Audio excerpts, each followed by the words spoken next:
नमस्कार साथियों, स्वागत है आप सभी का जीके जीएस गुरु के इस बेहतरीन क्लास में। प्यारे साथियों, आज की क्लास में हम लोग बात करने वाले हैं यहाँ पे साइंस से इंपोर्टेंट सिलेक्टेड क्वेश्चंस की। आज की क्लास में हम लोग 25 ऐसे क्वेश्चंस के बारे में बात करेंगे जो आपके पैरामेडिकल एंट्रेंस एग्जाम के लिए काफी इंपॉर्टेंट है।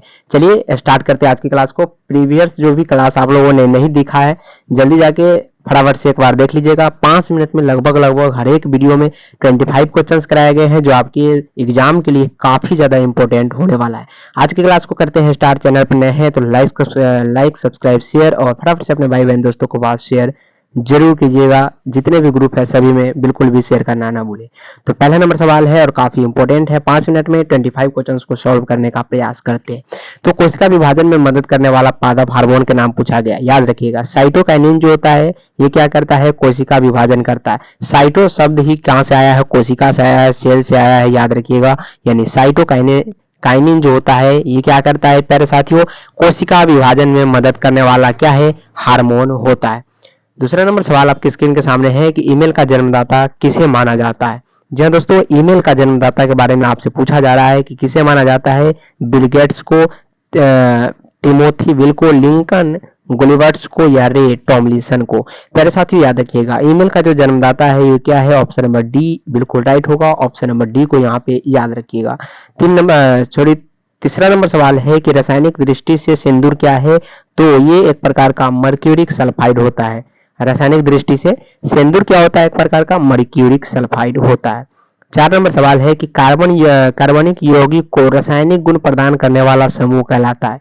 प्यारे साथियों, कार्बनिक यौगिक को रासायनिक गुण प्रदान करने वाला समूह क्या कहलाता है? ये सवाल आपसे पूछे जा रहे हैं। तो कोई भी कार्बनिक यौगिक है उसको अगर रासायनिक गुण प्रदान करना है तो क्रियाशील समूह उसको ऐड किया जाता है, तभी वह रासायनिक गुण ले पाता है। याद रखिएगा, क्रियाशील समूह जब जुड़ता है तो रासायनिक गुण उसमें प्रदान की जाती है। नेक्स्ट क्वेश्चन से कि कौन विद्युत का चालक है? काफी इंपॉर्टेंट क्वेश्चन है, 5 नंबर सवाल है, काफी बार पूछे गए। विद्युत के चालक के बारे में अगर आपसे पूछा जाएगा तो लवण जल भी। जी हाँ दोस्तों, NaCl का जो लवण होता है, ये NaCl का जो लवण जल होता है, जब इसको आप जल में घुलाइएगा तो ये विद्युत का चालक हो जाएगा। बट याद रखिएगा, जब ये ठोस अवस्था में होता है, सॉलिड अवस्था में जब ये होता है तो ये क्या होता है? विद्युत का कुचालक होता है। 6 नंबर है संसार का सबसे छोटा पुष्प के यहाँ पे आपसे पूछा जा रहा है कि कौन सा है? संसार के सबसे छोटा पुष्प जो होते हैं वुल्फिया होते हैं। रेफलिसिया जो होता है सबसे बड़ा पुष्प होता है। 7 नंबर सवाल है मानव शरीर में विटामिन ए संचित रहता है। तो याद रखिएगा, विटामिन ए सबसे ज्यादा कहाँ पे पाए जाते हैं? तो सबसे ज्यादा यहाँ पे याद रखिएगा, गाजर में पाए जाते हैं और गोल्डन राइस में पाए जाते हैं। लेकिन अगर शरीर में कहाँ पे संचित रहता है तो ये यकृत यानी लीवर में संचित रहता है। ऑप्शन नंबर ए जो होगा बिल्कुल इस प्रश्न का राइट आंसर होगा। विद्युत हीटर के यहाँ पे सहायक तत्व होते हैं, ये आपसे पूछे जा रहे हैं। विद्युत हीटर के सहायक तत्व कौन से होते हैं? बिल्कुल यहाँ पे क्या आता है? बिल्कुल ए और बी दोनों होता है। याद रखिएगा, ए तथा बी दोनों तार होते हैं। प्लास्टिक और पेरिस के प्लेट होते हैं। नाइक्रोम का तार दोनों इसमें मिला होता है। 9 नंबर है निम्नलिखित में से कौन मानव का उद्भव स्थान है? मानव का उद्भव स्थान अफ्रीका को माना जाता है, ये तो आपको पता ही होगा। तो 10 नंबर सवाल की ओर चलते हैं। वर्गीकरण के अधिक वैज्ञानिक आधार का प्रयास करने वाला पहला व्यक्ति कौन था? तो वर्गीकरण के अधिक वैज्ञानिक आधार का प्रयास जो करता है वो पहला व्यक्ति जो था, याद रखिएगा, अरस्तु था। अरस्तु जो है बायोलॉजी के पितामह कहा जाते हैं इसको। 1 मीटर के स्केल पर प्यारे साथियों 0 तथा 2 एम्पियर के बीच 20 विभाग, इसके अल्पांक आपसे पूछे जा रहे हैं। 0.1 याद रखिएगा, सिंपल से आपको यहाँ पे याद रखा है 0.1 और इसका ये राइट आंसर है। याद रखिएगा, ऑप्शन नंबर यहाँ पे आप लोग क्या कीजिएगा? ए को याद रखिएगा प्यारे साथियों। ए जो होगा 11 नंबर सवाल का जवाब बिल्कुल यहाँ पे आपके सामने राइट होने वाला। कुछ डिस्टर्बेंस भी है यहाँ पे, आवाज भी आपको कुछ घरघराहट से आ रही होगी, तो इसके लिए बिल्कुल सॉरी, आगे से बिल्कुल भी नहीं होगी। जैविक कृषि के मुख्य सिद्धांत में शामिल है, तो उपयुक्त सभी जो होते हैं जैविक कृषि के मुख्य सिद्धांत में शामिल होते हैं। कमरे को ठंडा किया जा सकता है, तो बिल्कुल यहाँ पे सल्फर गैस को छोड़ने से जो होता है कमरा बिल्कुल ठंडा हो जाता है। निम्नलिखित में से कौन सी जड़ें जो है श्वसन जड़ें हैं? श्वसन जड़ें के बारे में आपसे जब पूछे जाएगा तो न्यूमेटोफोरस जो होते हैं छोटे छोटे छिद्र होते हैं, ऐसे छोटे छोटे छिद्र होते हैं और ये क्या होते हैं प्यारे साथियों? श्वसन जड़ होते हैं। नेक्स्ट क्वेश्चन की ओर चलते हैं। तो सल्फ्यूरस अम्ल का रासायनिक सूत्र आपसे पूछे जा रहे हैं। कभी कभी सिंपल सिंपल क्वेश्चंस भी आपको धोखा दे जाती है एग्जाम में, याद रखिएगा। प्रेशर जो होता है हैंडल करना सबसे इंपॉर्टेंट काम होता है। तो सल्फ्यूरस अम्ल का रासायनिक सूत्र जो होता है H2SO यहाँ पे 3 होता है, याद रखिएगा। और सल्फ्यूरिक अम्ल का पूछेगा तो H2SO4 होता है।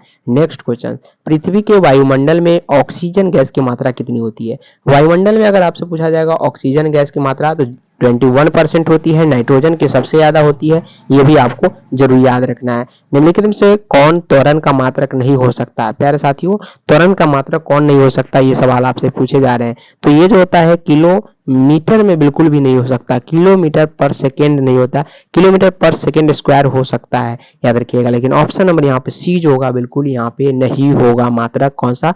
त्वरण का। तो फटाफट से आप लोग लाइक सब्सक्राइब शेयर भी फटाफट से करते रहिएगा, ताकि हमें बिल्कुल भी बोलना ना पड़े। और ज्यादा से ज्यादा इस चैनल पर जीके जीएस गुरु को आपको आपकी मेहनत की जरूरत है, और इसको शेयर करके फटाफट से हमें भी इतना मोटिवेट करे कि ज्यादा से ज्यादा वीडियो आप तक पहुंचे और कम समय में ज्यादा क्वेश्चंस कराने का आपको प्रयास करे। तो सबसे अधिक सक्रिय धातु आपसे पूछे गए हैं। सक्रिय धातु यानी एक्टिव मेटल्स के बारे में अगर बात करेगा, रूबिडियम, याद रखिएगा। ऑप्शन नंबर डी जो होगा बिल्कुल इस प्रश्न का क्या होगा? राइट आंसर होगा। 19 नंबर सवाल आपसे पूछे जा रहे हैं कि चिपको आंदोलन के मुख्य उद्देश्य क्या था? तो ब्रिज को बचाना ही चिपको आंदोलन का मुख्य उद्देश्य था। नेक्स्ट क्वेश्चन है, स्पेक्ट्रम प्राप्त करने के लिए किसका उपयोग किया जाता है? प्यारे साथियों, स्पेक्ट्रम प्राप्त करना है तो आप लोगों को किसका उपयोग करना होगा? प्रिज्म का बिल्कुल उपयोग करना होगा। 21 नंबर है कि कौन एकल परमाणविक है?